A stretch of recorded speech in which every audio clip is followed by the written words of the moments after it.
উৎপাদক, আমদানিকারক এবং কৃষি উৎপাদনকারী যারা আছে তাদের সাথে ভোক্তা পর্যন্ত পৌঁছাইতে এই যে সাপ্লাই চেন বা এই যে লজিস্টিক দরকার, এই জায়গাটাই মূল সমস্যা। ভ্যাকসিনে কোল্ড চেন না থাকলে এই ভ্যাকসিনটা বিদেশ থেকে এনে প্লেনে এনে গ্রাম পর্যায়ে ভ্যাকসিন দেওয়াটা, এটা অনেকেও বিশ্বাসও করতে পারবে না। অনেক দেশ কিন্তু করতে পারে নাই, ফ্রি ভ্যাকসিন পাওয়ার পরেও তারা কিন্তু পৌঁছাইতে পারে নাই। আমি যখন দায়িত্ব নেওয়ার পরপরই রমজান ছিল এবং রমজান একটা বড় চ্যালেঞ্জ ছিল। বাজারে যখন গেলাম, হোলসেল মার্কেট, রিটেল মার্কেটে একটা জিনিসই যে প্রবলেম দেখলাম যে দ্রব্যমূল্যের সংকট নাই, তারপরেও প্রাইস বাড়তেছে। কারণ ভোক্তা, উৎপাদক, আমদানিকারক এবং কৃষি উৎপাদনকারী যারা আছে তাদের সাথে ভোক্তা পর্যন্ত পৌঁছাইতে এই যে সাপ্লাই চেন বা এই যে লজিস্টিক দরকার, এই জায়গাটাই মূল সমস্যা।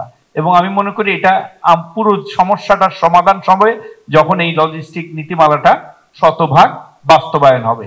এটার অনেকগুলি চ্যালেঞ্জ এখানে আইডেন্টিফাই করা আছে। আমি মনে করি বিগেস্ট চ্যালেঞ্জ হলো এটার বাস্তবায়ন এবং ফাস্ট ট্র্যাকটা করা। তো এইখানে মানে আমরা ডিজিটাল বাংলাদেশ থেকে স্মার্ট বাংলাদেশ যদি বলি, হ্যাঁ আমাদের সাপ্লাই চেন ছিল কিন্তু স্মার্ট সাপ্লাই চেন ছিল না। আমাদের লজিস্টিক ছিল কিন্তু এই লজিস্টিকটা কত স্মার্টলি কাজ করতে পারে সেই জিনিসটা কিন্তু আমাদের এখানে ছিল না।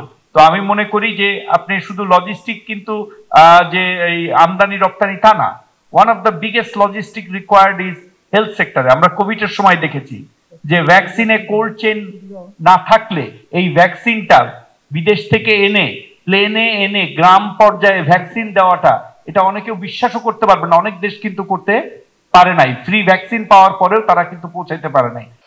Cinematic display, photography master, performance expert, NextG N9.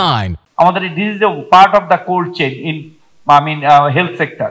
একইভাবে আমরা আমাদের অনেক বক্তা বলেছেন যে আমাদের কৃষি উৎপাদিত পণ্য, আমাদের এই পচনশীল পণ্যগুলি ভোক্তা পর্যন্ত পৌঁছানোর আগেই দেখা যায় 20% 30% লস হচ্ছে। তো এটাও কিন্তু এই লজিস্টিকের মাধ্যমে ইমপ্রুভ করা যাবে। মিয়ানমারের সাথে কিন্তু আমরা নৌপথে যোগাযোগটাই করতে পারি। আমাদের অনেক এসেনশিয়াল কমোডিটি আমরা মিয়ানমার থেকে আনতে পারি। আমরা থাইল্যান্ডে অলরেডি চুক্তি করেছি। এবং আপনারা যারা ভূগোল দেখেন বা জিওগ্রাফি সম্পর্কে যাদের আইডিয়া আছে, যদি সিঙ্গাপুরে পোর্টের মাধ্যমে বিলিয়নস অফ ডলার শুধুমাত্র পোর্ট ফ্যাসিলিটেশনের মাধ্যমে করতে পারে, সেখানে আমাদের বে অফ বেঙ্গলের যে জোনটা আছে, this is a natural destination.